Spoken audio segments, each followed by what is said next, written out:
Christian Coleman is a world champion in the 100-meter dash. Or at least, that's what he used to be. He won it all back in 2019, and since that moment, nothing has gone according to plan.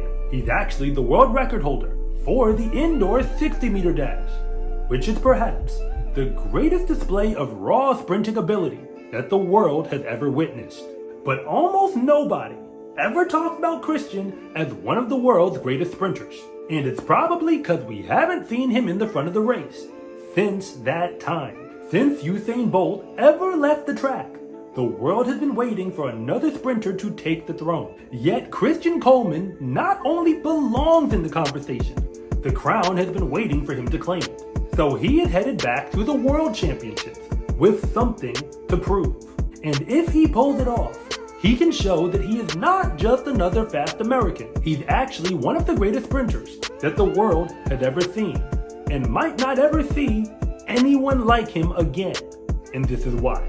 First things first, Christian Coleman is way better than most people ever realize. The only reason we don't give him the credit is because track and field fans tend to get a bit of amnesia pretty quickly. In a sprinting generation where a lot of American men are dominating the podium, he is one of the few men who has actually climbed his way all the way to the top. And that has been a habit for Christian, because saying that he dominated at the high school level would be an understatement. Competing out of the state of Georgia, he ran 10:41, 10:38, and then 10:29, all in the same senior season. But the second fastest boy in the state only ran 10:45.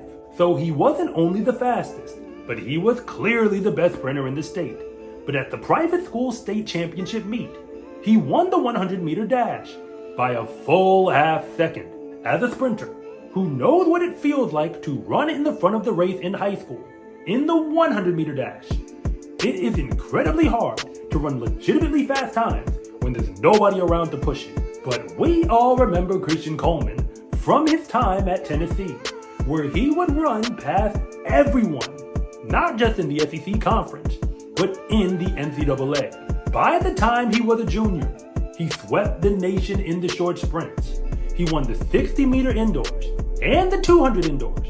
And when he went outdoors, won the 100 and the 200 at the NCAAs as well. But here is the kicker. He broke the collegiate record, of course in the 60-meter dash, why wouldn't he? But he also did it in the 100. So there's no doubt he is that man. There's really no reason to ever bring up anything else he accomplished in college, because that's about as good as any sprinter could ever hope to be at the collegiate level for a full season.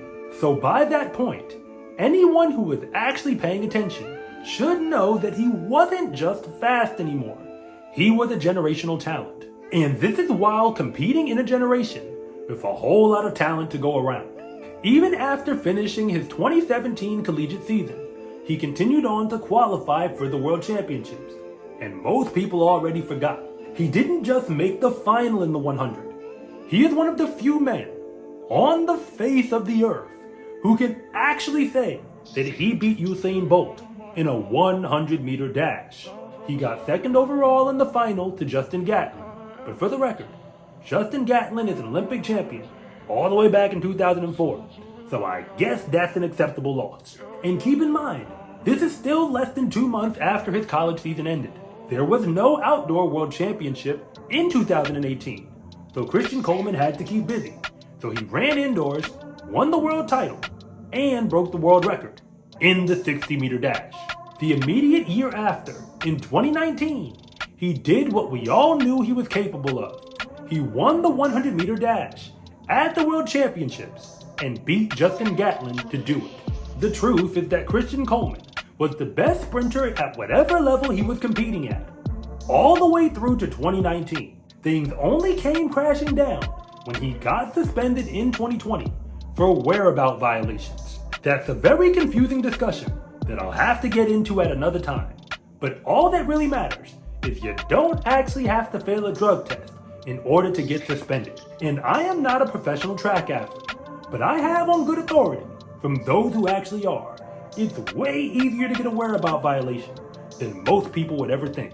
Regardless of all that, he was suspended for 2 full seasons. And while he was out, Marcel Jacobs of Italy won the 100-meter dash at the Olympics. Fred Curley switched down from the 400 to the 100 himself.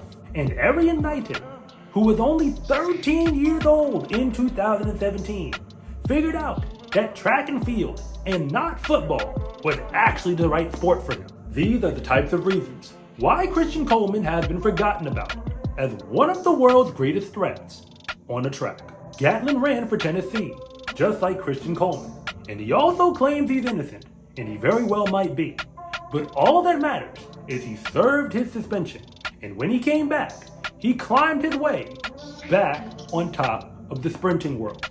Christian ran at the 2022 World Championships in the 100-meter dash, and he even made the final, but he didn't win. And in track and field, if you're not first, then you're last, so there ain't much more to say about it. But remember, Justin Gatlin wasn't winning everything in his first season back on the track, and Christian finished second at the USA meet in 2023 to Cravon Charleston, of all people. But everybody knows the USA meet is just a formal warm-up for the Worlds. Even Usain Bolt himself lost at the Jamaican trials a few times in his events, but he wasn't losing anything when a world title was on the line. I can't make any promises about the future of Christian Coleman's career. All I've got is the receipts of everything he's done to this point. Christian Coleman is a winner, and he figured out how to do it at every level he's ever competed at. He breaks records on the way there, and he's clearly the best starter that the world has ever seen. And after all that, nobody has proven that they are legitimately better than him when he is actually on the top of his game. If Justin Gatlin is the blueprint, he should be peaking his way into championship form right about now. You can call it a comeback if you want to, but the truth is, if Christian Coleman never left in the first place, nobody else would have ever really had a chance to win anything to begin with.